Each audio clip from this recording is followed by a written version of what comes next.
আসসালামু আলাইকুম।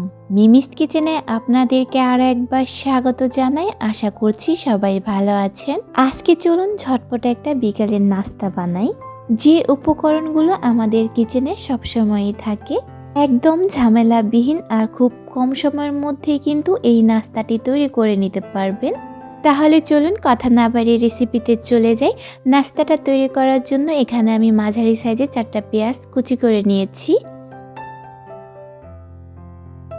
সাথে দিয়ে দিচ্ছি কাঁচা মরিচ কুচি।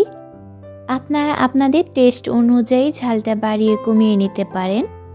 দিয়ে দিচ্ছি রুম টেম্পারেচারে থাকা একটা ডিম।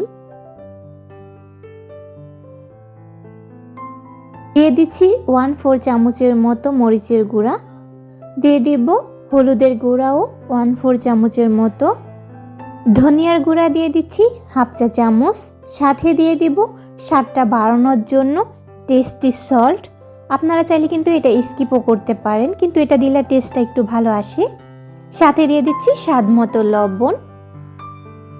আদা আর রসুন বাটা দিয়ে দিচ্ছি 1/2 চা চামচ। আর একটা বাটিতে পানি নিয়েছি, আর সাথে নিয়েছি 2 পিস পাউরুটি। আপনারা কিন্তু 4 পিসও ব্যবহার করতে পারেন। পাউরুটিগুলোকে আমি ভালো করে চিপে পানিটা ফেলে দিচ্ছি। এখন আমি এই পাউরুটিটা দিয়ে আমি সব কিছুকে ভালো করে মাখিয়ে নিচ্ছি।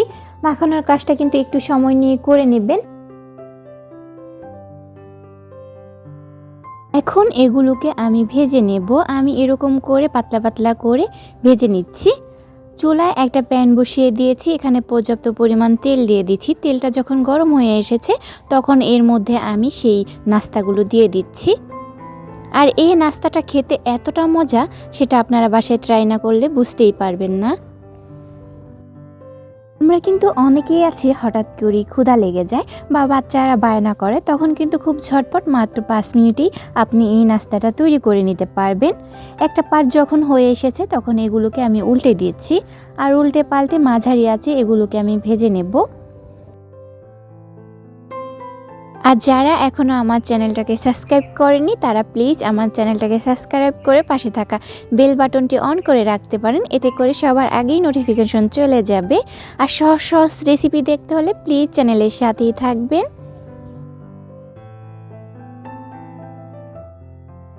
আর এই নাস্তাগুলো ভাজার পরে আমি তুলে নিচ্ছি। আর এই নাস্তাটা কিন্তু ছোট থেকে বড় সবাই খুব পছন্দ করেই খাবে। আর বাসায় তৈরি করলে প্লিজ আমার কমেন্ট বক্সে একটা কমেন্ট করে জানাবেন। সবাই ভালো থাকবেন, সুস্থ থাকবেন, মিমিস কিচেনের সাথেই থাকবেন। আল্লাহ হাফেজ।